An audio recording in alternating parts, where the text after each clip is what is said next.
Yes, reka ngusuhuze kandi naguha ikaze ukurikiye MTV Mwarimu TV aho waba uherereye hose. Nizere yuko ibintu ari amahoro, nubwo hirya no hino ku isi ataba byifashe neza, ariko wowe umeze neza ndagusuhuje cyane. Njyewe nitwa JC.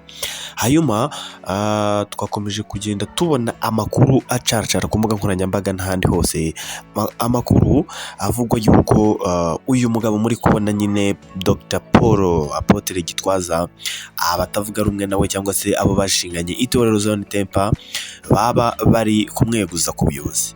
Njyewe nitwa JC. Ni inkuru rero yakomeje kugenda icaracara hirya no hino ku mbuga nkoranyambaga zitandukanye, abantu benshi bakomeza bagenda bavuga ati ariko ibintu byadutse mu bapasiteri, mu babishop ni ibiki? Abandi bati ni ibyahanuwe, abandi bati ni ikibazo cy'amafaranga, abandi bati ni amafaranga ari kugenda abikora, abandi bati ni imperuka. Ni ibintu byinshi cyane byagiye bigenda bivugwa, ariko reka ubundi turebe ibyihishe inyuma y'umwuka mubi uvugwa muri Intambara ya Dr Paul Gitwaza ndetse n'abo batavuga rumwe cyangwa se abo bashaka kumuhirika. Yes, hanyuma rero nyuma y'imyaka 5 yarishize nibwo muri Intambara nyine hagarutse umwuka mubi.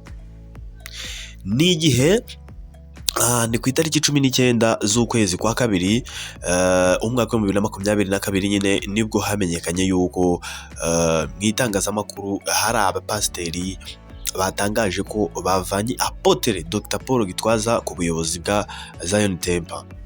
Ibyo ngibyo byatunguye abantu benshi cyane, ndetse bakomeza kubyibazaho. Ni ibaruwa rero bandikiye nyine uyu muyobozi bamusaba yuko yakwegura ku buyobozi bwa Intambara bitewe n'uko bamushinja ibyaha byinshi bitandukanye, harimo ubusambanyi, harimo kugira akarima iri torero, harimo gukoresha amafaranga y'iri torero mu nyungu ze bwite, kuyakoresha mu mahanga ndetse n'ahandi heshi. Uyu mugabo Apotre Dr Paul Gitwaza uyobora Intambara yabiteye utwatsi cyangwa se abihakana yivuye inyuma, ndetse anavuga yuko aba bantu bashaka kumukura ku buyobozi atari ubwa mbere bari bakoze ibi ngibi, bitewe n'uko no mu myaka yashize ubwo yajyaga muri Leta Zunze Ubumwe za Amerika nabwo bashatse kuza kumweguza ariko biza kwanga.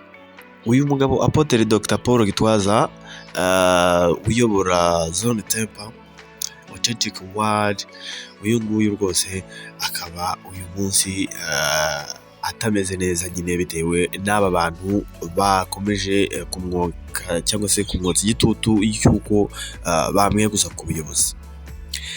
Hanyuma rero dusomye ibaruwa bandikiye uyu muyobozi Dr Paul Gitwaza nyine ku itariki 19 z'ukwezi kwa kabiri umwaka wa 2022 nibwo hamenyekanye mu itangazamakuru ko hari abapasiteri batangaje ko bavanye Apotre Dr Paul Gitwaza ku buyobozi bwa Intambara abereye umuyobozi. Yes, abo ndetse ngo nyine ngo ari bereye umuyobozi mukuru ku isi. Abateye umukono kuri iyi baruwa yo wa 14 z'ukwezi kwa kabiri umwaka wa 2022 yandikiwe Apotre Dr Paul Gitwaza, ngo kopi zayo zikagenerwa abayobozi bakuru b'igihugu ndetse barimo na nyakubahwa Perezida wa Repubulika Paul Kagame. Nyine n'abahoze mu buyobozi bukuru bwa Intambara bakaza guhagarikwa burundu. Mu mwaka wa 2017 nibwo Intambara yatangaje byeruye ko yahagaritse ababishop 5 bari bungirije Apotre Gitwaza. Abo uko ari 5 ni Bishop Claude Digesa, Bishop Dieudonné Vuningoma, Bishop Pierre Kaberuka, Bishop Richard Moya na Bishop Paul Daniel Kakimunu. Aba bombi rero uko ari 5 nyine bahagaritswe burundu muri uyu mwaka wa 2017 nyine, bitewe n'uko ngo batavugaga rumwe na Intambara cyangwa se n'ubuyobozi bwa Paul Gitwaza.